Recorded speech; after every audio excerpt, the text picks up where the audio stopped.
स्वागत है आप सभी का। मैं हूं आपके साथ अमृता चौरसिया और इस वक्त की अहम खबरों के साथ करेंगे बुलेटिन की शुरुआत। लेकिन सबसे पहले बात कोविड महामारी से बचाव की।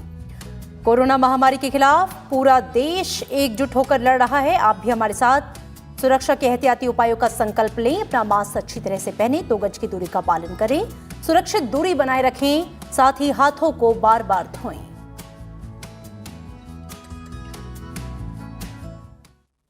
और आइए अब एक नजर हेडलाइंस पर। किसानों के मुद्दे पर गतिरोध के चलते उच्च सदन की कार्यवाही बाधित। विपक्ष की किसान आंदोलन पर तुरंत चर्चा कराने की मांग। सभापति एम वेंकैया नायडू ने धन्यवाद प्रस्ताव पर कल होने वाली चर्चा में बात रखने का दिया सुझाव।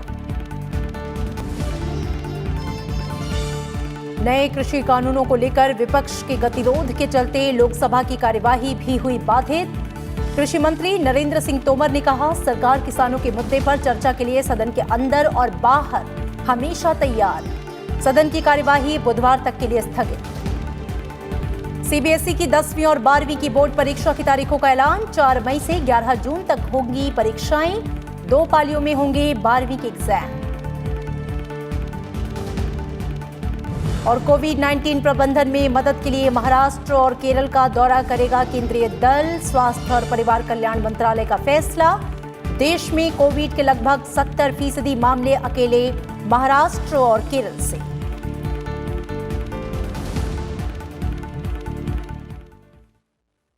बजट सत्र में राष्ट्रपति के अभिभाषण और आम बजट पेश होने के बाद आज पहले कामकाजी दिन राज्यसभा के सभापति एम वेंकैया नायडू ने पूरे सत्र के दौरान सदन की कार्यवाही सुचारू और नियमबद्ध ढंग से चलाने पर जोर दिया।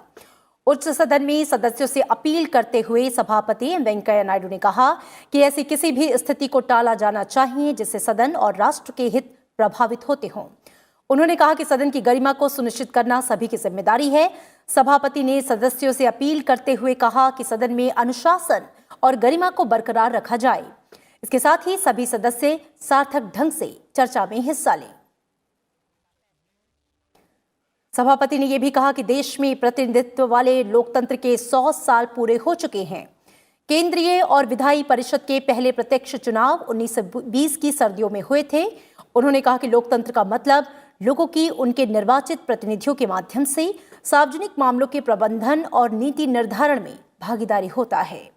सभापति ने उम्मीद जताई कि राज्यसभा के पिछले 4 सत्रों जो हैं वो भावना के अनुरूप हुए। इस बार महत्वपूर्ण बजट सत्र में भी भरपूर कामकाज होगा।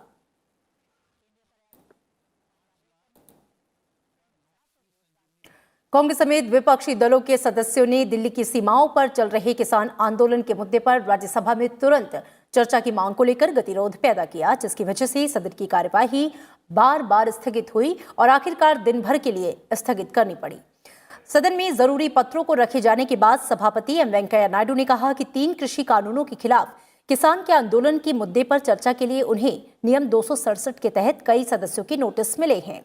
सभापति ने उनकी मांग अस्वीकार करते हुए कहा कि सदस्य बुधवार को राष्ट्रपति के अभिभाषण पर धन्यवाद प्रस्ताव पर होने वाली चर्चा के दौरान अपनी बात रख सकते हैं। सभापति ने कुछ सदस्यों को संक्षिप्त में अपनी बात रखने की अनुमति दी, जिसके बाद से टीएमसी के सुखेंदु शेखर राय, डीएमके सांसद तिरुचि शिवा, आरजेडी की मनोज झा के अलावा बीएसपी, एसपी और वाम दलों के सदस्यों ने किसान के आंदोलन का जिक्र किया और इस पर चर्चा की मांग की। Everybody wants that is a matter of national importance. Even government is also holding discussions, but the House is not aware of what is going on in between the government and the Kisan organizations. Right. That is why this House should discuss Right. at length the matter of national importance because it is concerning the annadata of the country. Right, I understand. सब बात करना चाहते हैं, ठीक है, और discuss करना चाहते हैं। Thank you. तो इसमें जैसे एक सॉल्यूशन निकल सके तो इसमें कोई एक यहाँ पर चर्चा होनी जरूरी है। बाहर सड़क पे हो रही है, यहाँ पर भी हो जाए। One thing I want to put the record straight that people say that there was no discussion on farm laws. The farm laws were discussed. Please, if you say no, I have to refer the record. And it was given 4 hours, and 4 hours were completed in the House. That's the thing. इसके बाद सभापति ने प्रश्नकाल आरंभ किया। तब कुछ विपक्षी दलों के सदस्य सदन से वॉकआउट कर गए। प्रश्नकाल आरंभ होने पर कुछ सदस्यों से प्रश्न पूछे। इस दौरान विपक्षी सदस्य सदन में आए और किसानों के मुद्दे पर चर्चा की मांग करते हुए गतिरोध पैदा किया। किसानों के मुद्दे पर विपक्ष के अवरोध की वजह से लोकसभा की कार्यवाही भी बाधित हुई। शाम 4 बजे जैसे ही कार्यवाही शुरू हुई, विपक्षी दल कृषि कानूनों पर बहस कराए जाने की मांग करने लगे। लोकसभा स्पीकर ओम बिरला ने बार बार विपक्षी दलों की सांसदों को समझाने की कोशिश की। उन्होंने कहा कि प्रश्नकाल को सभी सदस्य सुचारू तौर से चलने दें, उसके बाद सदस्यों को अपनी बात रखने का मौका दिया जाएगा। कृषि मंत्री नरेंद्र सिंह तोमर ने भी लोकसभा में कहा कि किसानों से संबंधित मुद्दों पर सरकार संसद के अंदर और बाहर चर्चा के लिए हमेशा तैयार है। अवरोध की वजह से पहले सदन की कार्यवाही शाम 5 बजे तक के लिए और उसके बाद शाम 7 बजे तक के लिए स्थगित करनी पड़ी। इसके बाद बीजेपी सांसद लॉकेट चैटर्जी धन्यवाद प्रस्ताव पर चर्चा की शुरुआत की। हालांकि अवरोध की वजह से वो ज्यादा देर तक नहीं बोल पाई और लोकसभा अध्यक्ष ने सदन की कार्यवाही बुधवार शाम 4 बजे तक के लिए स्थगित कर दी। सीबीएसई की 10वीं और 12वीं की बोर्ड की परीक्षाओं की तारीखों का ऐलान हो गया है। सीबीएसई की 10वीं परीक्षा 4 मई से शुरू होगी और 7 जून तक चलेगी। वहीं सीबीएसई की 12वीं की परीक्षा 4 मई से शुरू होकर 11 जून तक चलेगी। सीबीएसई की 12वीं की परीक्षा 2 पालियों में होगी। पहली पाली की परीक्षा सुबह 10:30 बजे से दोपहर 1:30 बजे तक होगी, जबकि दूसरी पाली में परीक्षा दोपहर 2:30 बजे से लेकर शाम 5:30 बजे तक होगी। केंद्रीय शिक्षा मंत्री डॉक्टर रमेश पोखरियाल निशंक ने परीक्षाओं की तारीखों का ऐलान करते हुए छात्रों को शुभकामनाएं दी हैं। अब जो ये डेट शीट आपको मिल रही है, इसके आधार पर आप खूब मेहनत करेंगे, अच्छी मेहनत करेंगे। और आपने तब भी दुनिया को बताया जब पूरी दुनिया इस कोरोना काल के महासंकट से गुजर रही हुई परेशानी का सामना कर रही थी और अभी भी कर रही है, तब भी आपने बताया कि नहीं, हम भारत के छात्र पूरी ताकत के साथ हर परीक्षा को देने को तैयार हैं। हम अपनी सुरक्षा भी देखेंगे, अपनी रक्षा भी करेंगे, अपने भविष्य को भी संवारेंगे और आपने संवारा है। आपने विषम परिस्थितियों में भी बहुत अच्छे तरीके से बहुत मनोयोग से आपने परीक्षाओं को दिया और सफलता अर्जित की है। मुझे लगता है ये पूरी दुनिया का अपने में अलग सा ही उदाहरण होगा। रक्षा मंत्री राजनाथ सिंह ने कहा कि भारत अपनी रक्षा के लिए दूसरे देशों पर निर्भर नहीं रह सकता। रक्षा मंत्री ने आज बेंगलुरु में हिंदुस्तान एरोनॉटिक्स लिमिटेड की हल्के युद्धक विमान यानी कि तेजस तैयार करने वाले दूसरे संयंत्र का उद्घाटन किया। इस मौके पर राजनाथ सिंह ने कहा कि भारत आत्मनिर्भर भारत अभियान के तहत अपनी रक्षा उत्पादन क्षमताओं को बढ़ाने की दिशा में तेजी से आगे बढ़ रहा है। उन्होंने कहा कि हल्का लड़ाकू विमान तेजस न सिर्फ स्वदेशी है बल्कि अनेक मानकों पर अपने विदेशी समकक्षों से बेहतर भी है और सस्ता भी है। उन्होंने जानकारी दी कि अनेक देशों ने तेजस में रुचि दिखाई है। भारत कुछ साल में रक्षा उत्पादन के क्षेत्र में 1.75 लाख करोड़ रुपए के लक्ष्य को हासिल करेगा। उन्होंने कहा कि 73 तेजस MK-1A और 10 तेजस प्रशिक्षण विमान खरीदने के लिए 48,000 करोड़ रुपए के ऑर्डर से हिंदुस्तान एरोनॉटिक्स लिमिटेड को बहुत मदद मिलेगी। तेजस LCA की भारतीय वायुसेना को आपूर्ति मार्च 2024 से शुरू होगी और 83 लड़ाकू विमानों की आपूर्ति पूरी होने तक हर साल करीब 16 विमानों को शामिल किया जाएगा। प्रधानमंत्री नरेंद्र मोदी की अध्यक्षता में सुरक्षा पर मंत्रिमंडलीय समिति ने 13 जनवरी को इस सौदे को मंजूरी दी थी। कब तक हम देश की सुरक्षा के लिए दुनिया के दूसरे देशों पर डिपेंडेंट रहेंगे? लंबे समय तक नहीं रह सकते। और हमारे प्रधानमंत्री का तो बार बार आग्रह रहता है कि इंडिजिनाइजेशन को, स्वदेशीकरण को जितना भी हम बल दे सकते हैं हम वो बल देना चाहिए और उस पर हमको कदम आगे बढ़ाना चाहिए। और हम सभी का यह संकल्प है कि हम जो भी बनाना होगा, डिफेंस इक्विपमेंट, प्लेटफॉर्म्स, वेपन्स, कोशिश हमारी यह है कि हम खुद बनाएंगे और सीमा की और अपने स्वाभिमान की दोनों की सुरक्षा भी करेंगे। कर्नाटक के बेंगलुरु में कल से एरो इंडिया शो की शुरुआत हो रही है। रक्षा मंत्री राजनाथ सिंह ने कहा कि एरो इंडिया रक्षा क्षेत्र में भारत की आत्मनिर्भरता को दर्शाएगा। एरो शो में भारत अपने स्वदेशी हथियार, फाइटर जेट्स और मिसाइलों की प्रदर्शन करता है। साथ ही दुनिया भर की बड़ी एरोस्पेस कंपनियां भी भारत में हिस्सा लेती हैं। 5 फरवरी तक चलने वाला एयरो इंडिया शो बुधवार से बेंगलुरु में शुरू हो रहा है। इसी सिलसिले में रक्षा मंत्री राजनाथ सिंह आज बेंगलुरु पहुंचे। उन्होंने कहा कि इस साल एयरो इंडिया शो में न्यू इंडिया की झलक देखने को मिलेगी। Aero India 21 is an inspiring story that unfolds in a few hours. This year, unlike many in the past, will witness the new initiatives of New India that have begun to change potential into reality.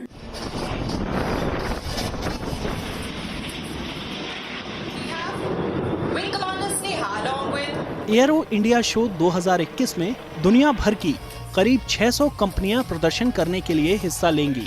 साथ ही इस दौरान 200 से ज्यादा MOU और agreement पर भी दस्तखत होंगे। The Indian Ocean Region Defence Ministers conclave would reinforce the relevance of the region and its continued importance for stakeholders from the perspective of trade, security, and freedom of navigation. The event would provide an opportunity to discuss and share perspectives on common values and interests that we have in the Indian Ocean region. Covid protocol के चलते इस बार aero show में आम लोगों को आने जाने की इजाजत नहीं होगी।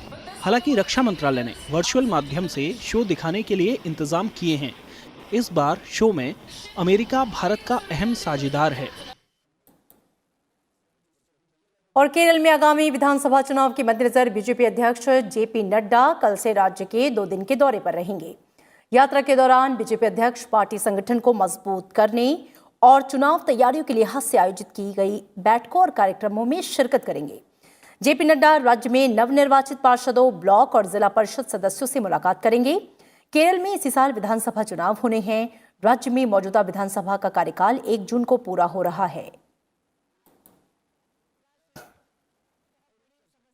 पश्चिम बंगाल में तृणमूल कांग्रेस के विधायक एक एक करके ममता बनर्जी का साथ छोड़ते जा रहे हैं।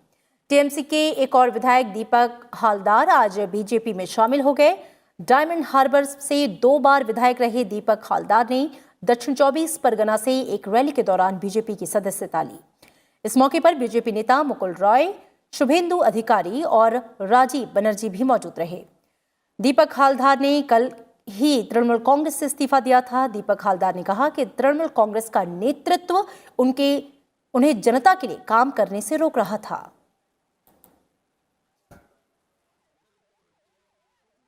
पंजाब में स्थानीय निकाय चुनावों को लेकर सरगर्मियां तेज हो गई हैं। स्थानीय नगर निकाय चुनाव के लिए हो रहे नामांकन के दौरान राज्य में हिंसा की खबरें हैं।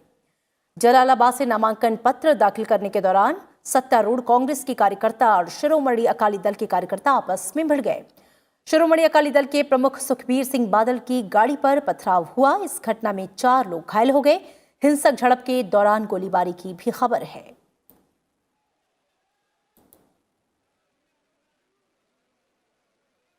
और देश में कोविड संक्रमण से स्वस्थ होने की दर 97.05% हो गई। पिछले 24 घंटों के दौरान 13,423 लोग जो हैं वो स्वस्थ हुए। स्वास्थ्य मंत्रालय के मुताबिक पिछले 24 घंटों के दौरान 8,655 नए कोविड मरीजों की पुष्टि हुई। इसके साथ ही इस महामारी से देश में संक्रमित लोगों की कुल संख्या 1,07,66,245 हो गई और इनसे अब तक 1,04,48,406 लोग संक्रमण से ठीक भी हो चुके हैं। कोरोना संक्रमण की वजह से पिछले 24 घंटों के दौरान 94 मरीज की जो है वो मौत हुई है। इसके साथ ही कोविड महामारी की वजह से देश में मरने वालों की संख्या 1,54,486 हो गई। इस समय देश भर में 1,63,353 सक्रिय मामले हैं।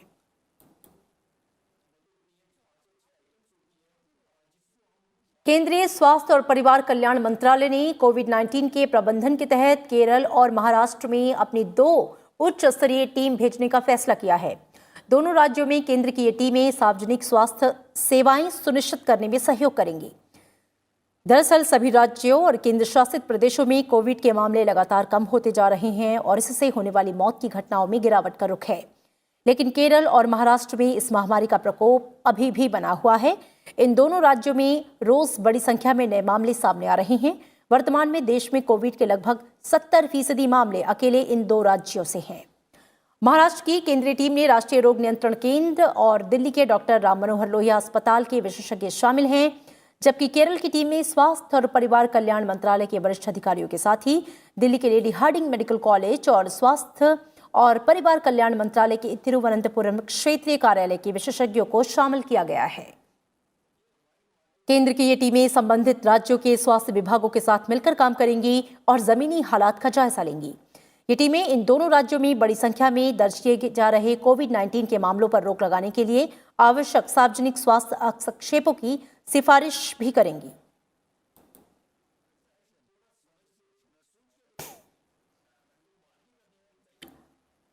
और देश में कोरोना का टीकाकरण अभियान जारी है। स्वास्थ्य मंत्रालय के मुताबिक आज सुबह 8 बजे तक 39,50,156 लोगों को कोरोना का टीका लगाया गया।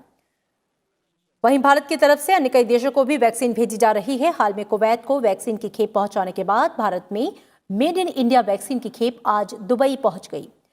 विदेश मंत्री डॉक्टर एस जयशंकर ने आज वैक्सीन की खेप दुबई पहुंचने की तस्वीर ट्विटर पर शेयर की।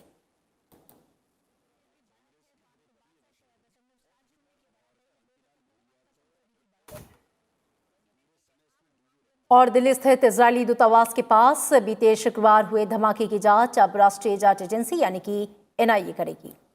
केंद्रीय गृह मंत्रालय ने इस मामले की जांच एनआईए को सौंप दिया है। इससे पहले सोमवार को प्रधानमंत्री नरेंद्र मोदी ने फोन पर बातचीत में इजरायल के प्रधानमंत्री को सुरक्षा का भरोसा दिया था।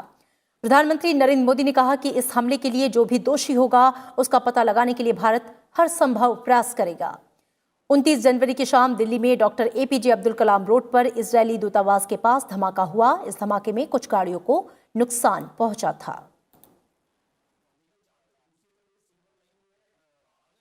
म्यांमार में सैन्य तख्तापलट और शीर्ष नेताओं को हिरासत में लिए जाने की दुनिया भर में निंदा हो रही है।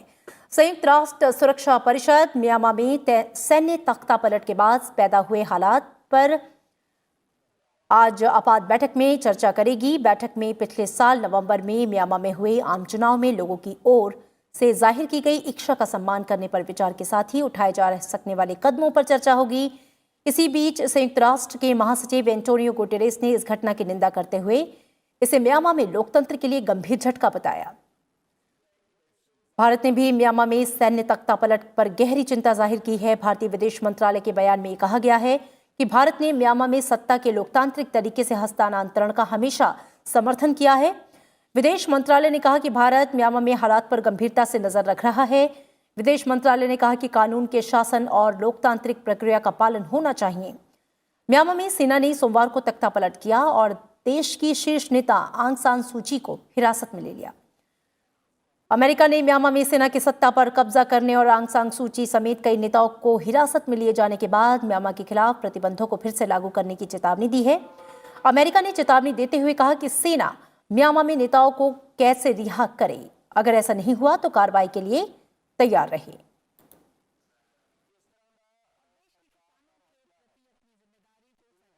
आज इंटरनेशनल वेटलैंड यानी कि आर्द्र भूमि दिवस है। इसका मकसद वेटलैंड के महत्व के प्रति लोगों को जागरूक करना है और उनके संरक्षण को बढ़ावा देना है।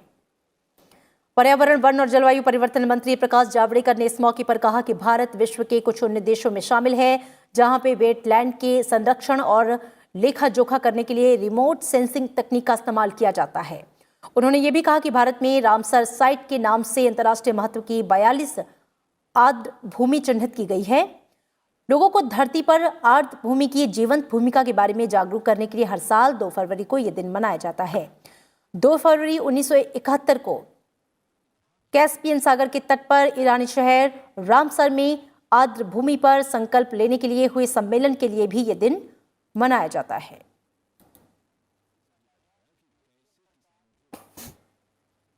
और इसी के साथ फिलहाल इस बुलेटिन में इतना ही, लेकिन चलते चलते एक बार फिर से अपील। कोरोना महामारी के खिलाफ पूरा देश एकजुट होकर लड़ रहा है। आप भी हमारे साथ सुरक्षा और बचाव के एहतियाती उपायों का संकल्प लें।